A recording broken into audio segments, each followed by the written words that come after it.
God knows the end before the beginning, isn't it? Yes, he does. Now, God now created Adam Yes. and Eve. Yes. Now put them in the Garden of Eden. Yes.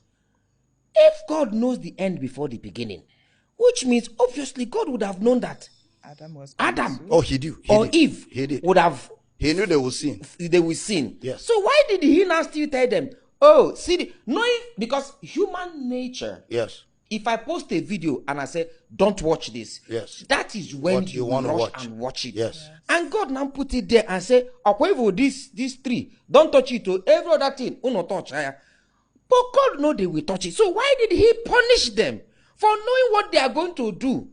So, I don't know if you get what I'm saying. yes. So what really happened is the story of Genesis has to be properly explained.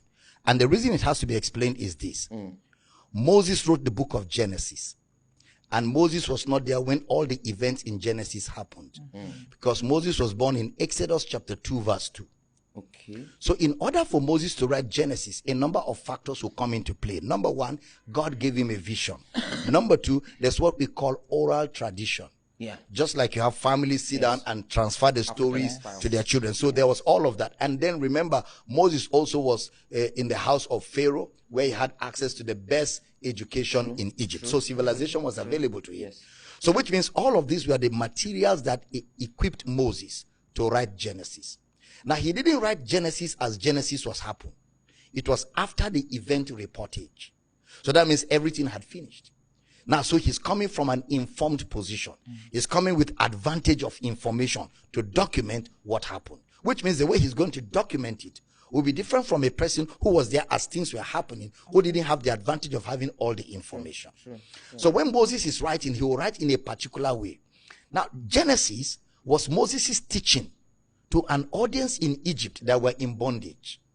So the book of Genesis is God's promise of an exodus. Let me repeat. The book of Genesis is God's promise of an exodus to a people in captivity. So everything Moses will teach from Genesis 1 to the end will be to highlight the promise of God. How that God promised Abraham that even if Israel goes into captivity, he will bring them out of captivity.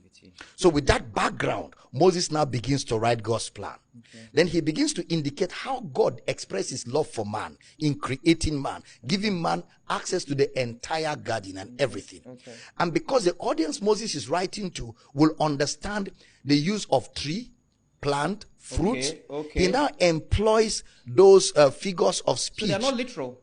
No. They are not literal. The tree was not literal. The fruit was not literal.